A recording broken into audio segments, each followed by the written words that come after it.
Shri Chandrashekhar.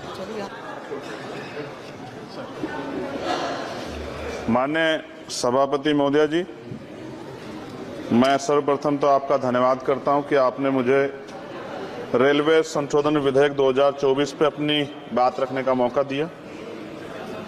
Railway संशोधन विधेयक 2024 पर मैं अपनी गहरी चिंता व्यक्त करता हूं। यह विधेयक भले ही रेलवे के शासन ढांचे को सुव्यवस्थित करने का लक्ष्य रखता हो, लेकिन ये हमारे रेलवे सिस्टम की मूलभूत ताकत को कमजोर कर सकता है। केंद्र सरकार की बढ़ती भूमिका भले ही अच्छे इरादों से प्रेरित हो, लेकिन इससे नौकरशाही में देरी हो सकती है और समय पर निर्णय लेने की क्षमता कम हो सकती है। हमें अपने रेलवे सिस्टम की चपलता और लचीलेपन को खोने का जोखिम उठा रहे हैं। रेलवे बोर्ड में सदस्यों की नियुक्ति में मंत्री जी से पूछना चाहता हूं कि क्या SC, ST, OBC और महिलाओं को इस बोर्ड में जगह मिलेगी? रेलवे बोर्ड सदस्यों की नियुक्ति शासन का एक महत्वपूर्ण पहलू है। यह आवश्यक है कि नियुक्तियां योग्यता और विशेषज्ञता के आधार पर हो, न कि राजनीतिक विचारधाराओं के आधार पर। इस मोर्चे पर कोई भी समझौता निर्णय लेने की गुणवत्ता और भारतीय रेलवे के समग्र प्रदर्शन में गिरावट का कारण बन सकता है। जनता की जरूरतें सर्वोपरि है, इसलिए हमारे लिए आम आदमी की जरूरतें सर्वोपरि है। रेलवे सुलभ, किफायती और विश्वसनीय होना चाहिए। विधेयक को सुनिश्चित करना चाहिए कि इन सिद्धांतों का पालन होगा। हालांकि विधेयक का उद्देश्य अच्छा हो सकता है, लेकिन इससे संभावित परिणाम दूरगामी है। हमें सावधानीपूर्वक आगे बढ़ना चाहिए और सुनिश्चित करना चाहिए कि सुधार रेलवे के मूल तत्वों को कमजोर न करें। साथ साथ सभापति महोदया, जिस लोकसभा क्षेत्र से मैं आता हूं, नगीना, वो बहुत पिछड़ा हुआ क्षेत्र है।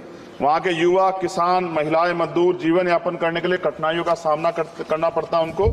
इसलिए मैं माननीय मंत्री जी से मांग करूंगा कि नजीबाबाद से मुंबई और जम्मू के लिए ट्रेन चलाई जाए। साथ साथ नजीबाबाद स्टेशन गढ़वाल का प्रवेश द्वार है। मैं आपसे आग्रह करूंगा कि वहां जल भराव की समस्या होती है स्टेशन पे, उसकी देखरेख की जाए। बेगमपुरा एक्सप्रेस वाराणसी टू जम्मू तवी का स्टॉपेज वहां हो। दिल्ली जाने के लिए सुबह में कोई ट्रेन नहीं है, मुझे भी आना पड़ता है तो बहुत परेशानी का सामना करना पड़ता है अक्सर, जब मैं कोशिश करता हूं कि सेशन में चला जाऊं, क्योंकि ये रेलवे की सुविधा आपने उपलब्ध कराई है। जलालाबाद क्रॉसिंग पे ओवरब्रिज बनना चाहिए। धामपुर में 2 जगह पे समस्या है सर, कई घंटे खड़ा होना पड़ता है, ओवरब्रिज की आवश्यकता है वहां। नगीना में ओवरब्रिज की जो कोतवाली वाला क्षेत्र है उसमें, सेहोरा में ओवरब्रिज की दिक्कत है, किरतपुर में है। और बैकलॉग सर बहुत इंपॉर्टेंट विषय है। रेलवे का बैकलॉग जल्दी जल्दी भरना चाहिए। जनरल कोच बढ़ाए जाने चाहिए, क्योंकि बहुत बड़ी आबादी रेलवे में सफर करती है। बहुत लोगों की जान दुर्घटना में जा रही है। हमने कई एक्सीडेंट जो है देखे हैं, और एक कर्मचारी की जान के जिस तरह दब गई, ये भी एक बहुत बड़ी समस्या थी। जनता में गुस्सा पैदा हुआ, इसकी रोकथाम की जाए। गरीब यात्रा करने के लिए जाता है, अंतिम यात्रा ना हो जाए, इस बात का हमें ध्यान रखना पड़ेगा।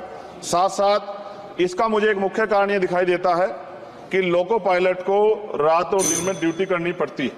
मैं खत्म कर रहा हूं। रात की ड्यूटी कठिन है, उसके बाद पर्याप्त आराम चाहिए। इस संबंध में HPC का सुझाव भी था कि लोको पायलट के लिए 2 रात्रि बाद ड्यूटी का आदेश हो, तो ये इस पे अमल नहीं किया गया, जिसके कारण उनकी आंख लग जाती है और कई बार दुर्घटना होती है। हजारों लोगों की जिंदगी से खिलवाड़ नहीं होना चाहिए। कोरोना काल में बंद गई ट्रेन पुनः चालू की जाए, और SC, ST, OBC के बच्चों को जो पहले पास मिलते थे, जब कई कंपटीशन की तैयारी के लिए वो पेपर देने जाते थे, मिलते थे, बंद कर दिए। सरकार कहती है हम दलित पिछड़ों के हितैषी हैं, लेकिन जब सरकार उनके बच्चों के आगे तरक्की के रास्ते बंद कर दी तो कैसे चलेगा? और जिस तरह लगातार निजीकरण हो रहा है, इस निजीकरण से सरकारी नौकरी खत्म हो जाएगी रेलवे में, तो ये दलित पिछड़ों के बच्चे कहां जाके बैठे, कौन सी कुर्सी बैठे? आज भी देश में सामाजिक गैर बराबरी है। तो मैं इसलिए मंत्री से मांग करता हूं कि आपने नजीबाबाद में वंदे भारत का स्टॉपेज दिया, इसके लिए मैं आपका धन्यवाद करता हूं। लेकिन ये भी, इसके अलावा हमने कई मांग उठाई थी, लेकिन उन पर कोई कार्रवाई नहीं हुई। तो मंत्री जी, पार्टी से अलग हटके आप सोचे कि उस क्षेत्र का भी तरक्की होनी चाहिए, ये भी आपके अधिकार क्षेत्र का मामला है। मैं दोबारा सभापति महोदय को धन्यवाद देता हूं और माननीय मंत्री से आग्रह करता हूं कि हमारी मांगों पर ध्यान दें और उस क्षेत्र में अवसर पैदा हो, इसका ख्याल रखें। बहुत बहुत धन्यवाद। पप्पू यादव जी। महोदय जी, मंत्री जी से पहले आग्रह